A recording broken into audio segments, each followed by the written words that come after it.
South African music is a revolution. It liberates people by giving them freedom by self-expression through dance to break free from oppression, discrimination, unemployment, crime and violence, just to exist outside of systematic restrictions. What the world don't understand is that people are submissive by nature, but only to systems that work in their favor and not against their nature.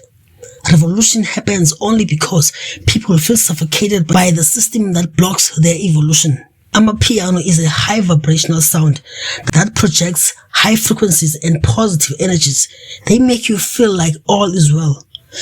They project an illusion of freedom, giving a perception of evolution through healing, abundance, happiness, awareness, and opportunities, such that if you believe enough, all these things will manifest themselves to you. Hence, the sound is taking over the world. It holds within an energy of liberation, revolution, and perceptual shift. Shift is not political, but cultural.